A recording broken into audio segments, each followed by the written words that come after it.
Thank you so much for this wonderful opportunity. Yeah. So I'm going to present a poem entitled, "What Would You Have Done?"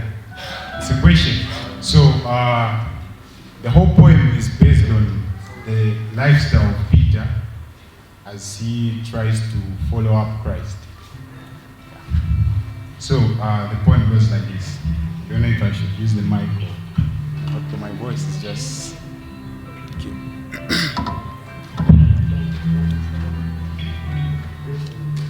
What would you have done? For the first time I heard his voice call my name, I thought something was different. Everything up until this point, I just spread rumors and whispers. Stories of the Savior coming were discussed over dinner. In fact, it was these stories that got us through the hard winters. 4 centuries of silence was turning our hope into a sliver of a glimmer. But then I heard it.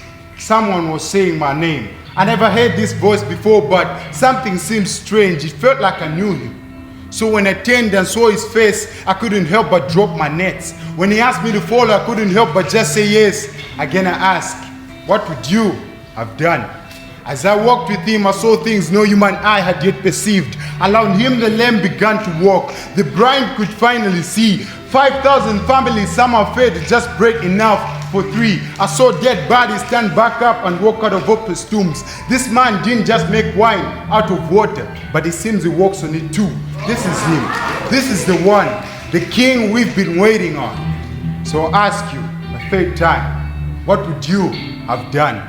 As the soldiers approach to arrest the one who's supposed to rescue you, do you draw your sword to strike or stand off to the side confused? As they took him away, I followed as I always had, staying close behind, wondering over the next few moments why he didn't put up a fight. I watched alone from a distance. You see, this isn't the man I had known. He told stories of the kingdom coming, but he wasn't taking any throne. What was he doing?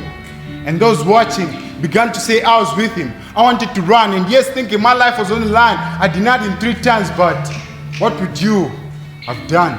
And my teacher was on trial in front of his most powerful crowd, and yet this time he stood silent and let their shout sentence him to death. What was he doing? He was letting them put thorns on his head. You see, this isn't the kind of a crown that a king is supposed to wear. What kind of a savior carries the cross? Why is this his to bear? Where are the miracles? Why is he nailed to a tree?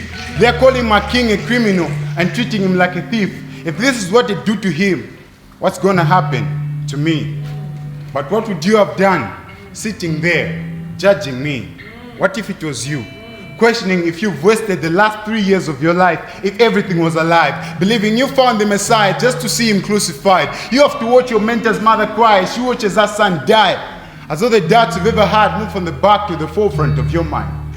The hope that had grown in my heart was gone. His death slammed the door.